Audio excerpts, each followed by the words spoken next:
Hello, nice to see you again. I'm Freeze. Here is my part 2 of Step 7 v5.7 classical tutorial. In this tutorial, I will show you how to create a hardware configuration manually by yourself. And here is my hardware using this time. I have a CPU 3152DP and a simulation module SM374 and a network module Siemens. Okay, so let's start. Okay, now we open the Dynamic Manager and Step 7 v5.7. It is the time to let me to show you how to manually create the hardware configurations. In the last week tutorial, we upload the configuration directly from the CPU, but actually, when you create your project, you need to manually insert the module one by one by yourself. That is reference to the electrical drawing. So it's a very necessary step to know how to create a hardware configuration manually by yourself. But it's not some big deal. It's very easy. I will show you how to do it. Let's start. So here is the Dynamic Manager. Go click to this project, right click, insert new object. In my tutorial, I'm using S7300 CPU, so I will choose Cinematic 300 stations. Now you see a 300 station is inserted in your project. So what is your next step? You can rename it. For example, we name it to demo station. Okay, when you click to the demo station, there's a hardware icon here. Just click it. Good. Okay, here is the hardware configuration editor there for you to create your own hardware configurations. If you see S7300 before, that you know all the S7 CPU or their special model is managed as a S7 rack. So S7300 rack. So in the hardware configuration editor, before you insert the CPU, first of all, you also need to insert a rack. I think it's maybe it is confused for if you are for example, Rockwell or Packoff or some other PLC brands, but it is just some components you need to add before. It's very easy. So I will not browse in here. I'll use this five functions. I think you also should use this one. Go to the right hand side. There's a catalog windows in here. Search rack 300. Just wait a second, then you will see the result. Okay, so from Semantic 300, rack 300, browse it, then you say rack. Just drop it in here. Done. Now you can see a rack is inserted in your project. Then I need to insert my PLC. In my tutorial, I'm using CPU 315DP, so I search 315 exactly with my order number 2AG10 0AB0.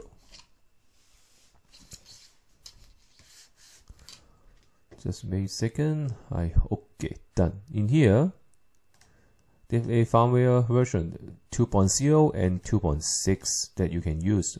In my CPU, I'm using 2.0, so I will just choose this one. So what you can just drop it into the green area here.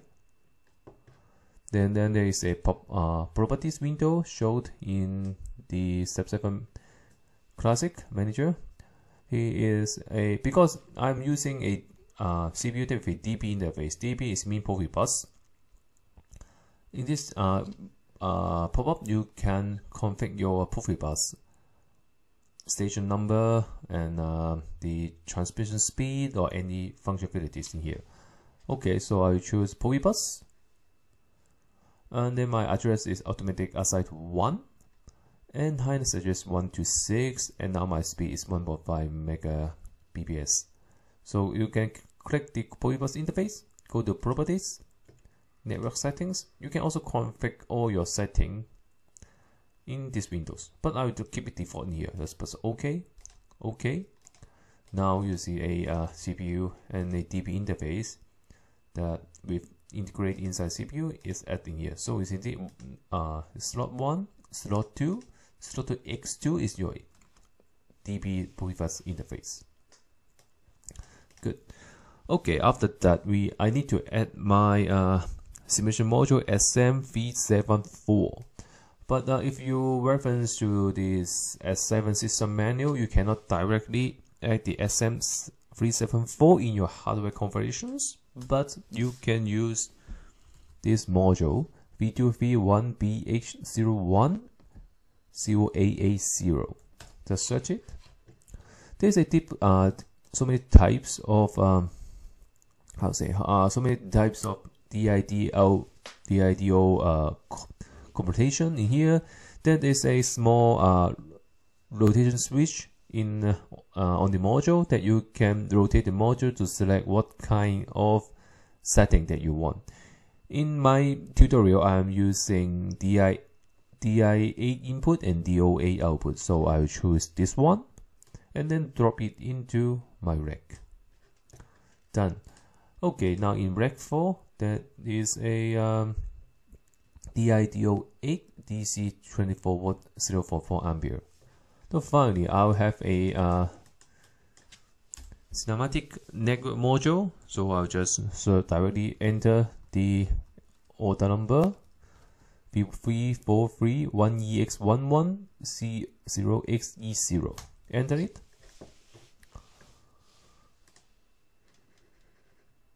And yes, okay, your cinematic 300 and CP 300 insert tray Ethernet. Then you will see my module in here. Don't have firmware 2.0. Just drop it, or you can just double click. Okay, sorry, you cannot do it in here. I think you can just select here and double click. Yes, sure. You can just select the empty slot and double click the module. Because it is a industry Ethernet module, so there has an Ethernet port on the module.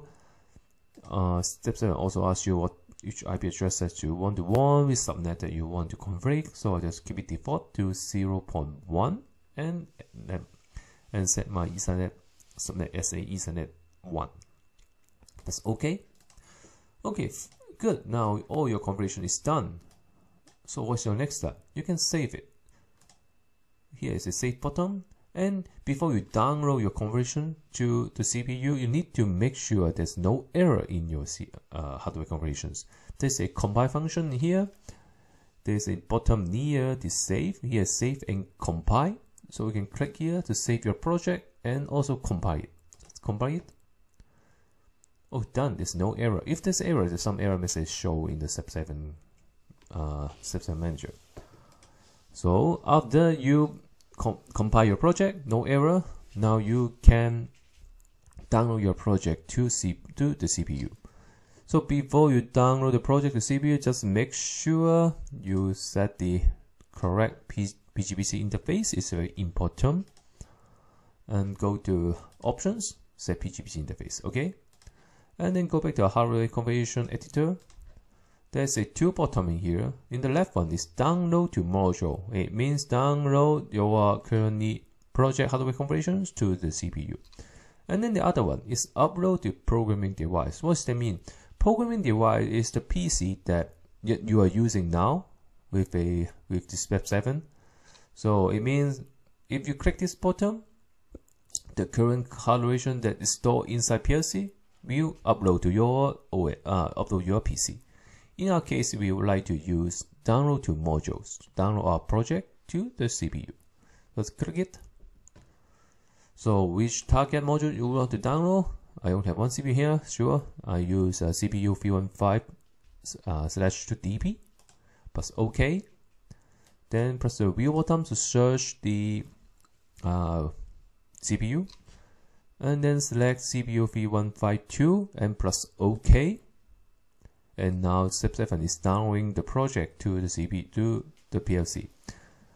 Because if you need to download hardware configuration to the CPU, you need to stop the PLC. Is that okay? Yes, sure.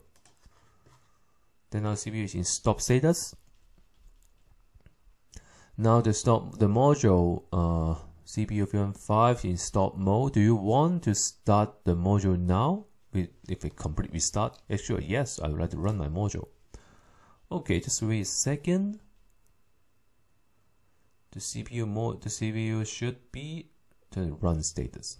Okay, then how can we confirm our CPU status now? You can go, there is a button here called offline online. You can change your hardware configuration editor between offline status and online status.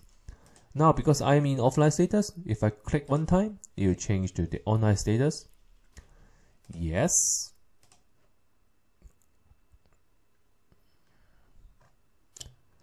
Okay, good. Now the step 7 is in online mode, and you can see the background screen is in gallery. So you mean now it's in online status. For example, when you click the CPU, you can view the current information inside the module. For example, my firmware hardware version, my software version, firmware version, the status, and the diagnostic buffer, how many memory you're using, the scan time. There's so many things up in here. I will not explain it one by one. You can need to check by yourself. And here is the current mode is in run. Okay. But not just the CPU. You can click each module that you are inserted in your system. For example, when I click the simulation module, SMV74, then you also can view the current status of current status of the module. And now it's available and OK. You can update it to check the latest stage, the latest information. Okay, so I hope you like my videos, and this is the end of this topic. And now you can configure your hardware configurations by yourself. In my next step, I'll use these hardware configurations to create some program. I hope you like my videos. Please like it, subscribe, and share it. Okay, see you next time. Bye bye.